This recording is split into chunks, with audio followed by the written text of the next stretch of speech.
So Peter in Matthew 14 is thinking the impossible.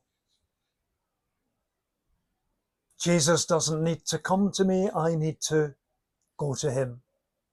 Tell me to come to you on the water. And Jesus says, come. Now what are you going to do, Peter? It's one thing to think the impossible, but it's another thing to do the unthinkable. And Peter is in that position now. Tell me to come to you in the water. Come, he said. Then Peter got down out of the boat. He gets out of the boat, and the other 11, they're standing there. Now, let's be kind to the 11. Jesus has called Peter out of the water, out of the boat, into the water. He hasn't called the other 11. This is not their day. This is not what God is doing in their lives. And we mustn't measure ourselves and our own Christian walk by what other people are doing and end up feeling guilty and condemned. Also, we mustn't put something on other people because they're not doing what we're doing. It's an individual thing. Don't feel the pressure to get out of the boat just because someone else is doing it. This is Peter's day for doing the unthinkable. You know, there's no point in watching a fitness video if you want to get fit.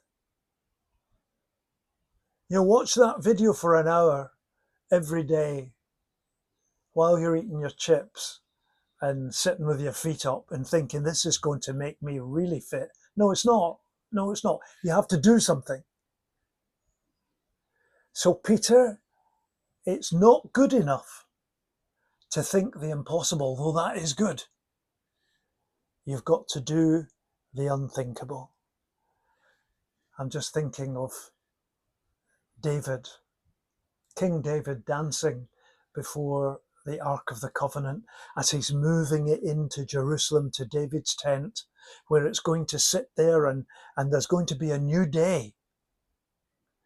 And he dances before the Lord. Wow. That's unthinkable. That's not what kings do. Can you imagine King Charles dancing before the Lord in his boxers? No, that's just, it's not a good thought, is it? And as his wife criticizes him, David says, I'm going to become more undignified than this. I'm going to do the unthinkable as a king, as I follow my God. We talked about Joshua yesterday, when God told him the strategy for bringing down the walls of Jericho. He had to do it. He had to convince the people to follow him, to do something that was completely impossible. What is your stepping out of the boat? What is it that you need to do, that you feel the Lord is asking you to do by way of stepping out of the boat? That's your question for today.